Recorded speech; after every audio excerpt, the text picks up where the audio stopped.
pada tanggal 31 Julai 2013. Lahirlah seorang bayi perempuan yang comel di Hospital Besar Taiping. Kelahirannya menjadi anugerah terindah buat dua insan hebat, iaitu Encik Ahmad Fauzi bin Mohno dan Puan Nur Rashikin binti Rahmat. Sejak kecil lagi, anak pasangan ini telah dididik dengan sikap penyayang dan suka membantu. Pada masa lapang, beliau akan mengisi masa dengan hobinya yang suka menunggang kuda dan menonton televisyen. Dalam hati seorang anak kecil ini tersimpan satu impian besar, iaitu menjadi seorang doktor pakar.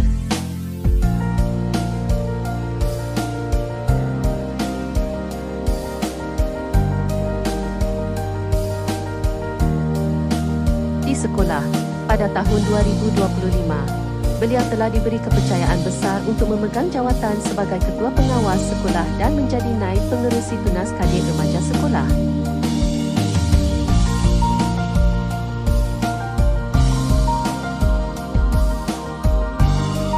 Sejak tahun 2020 hingga tahun 2025, perjalanan beliau di sekolah telah dipenuhi dengan pelbagai kisah kejayaan yang begitu bermakna.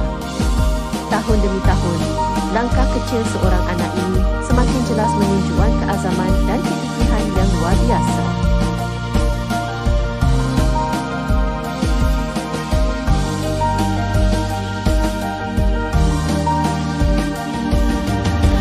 Dengan ini, Anugerah bagi Tokoh Akademik Perempuan tahun 2025 Sekolah Kebangsaan Taman Tun Teja dianugerahkan kepada Nur Fatin Zahra binti Ahmad Fauzi.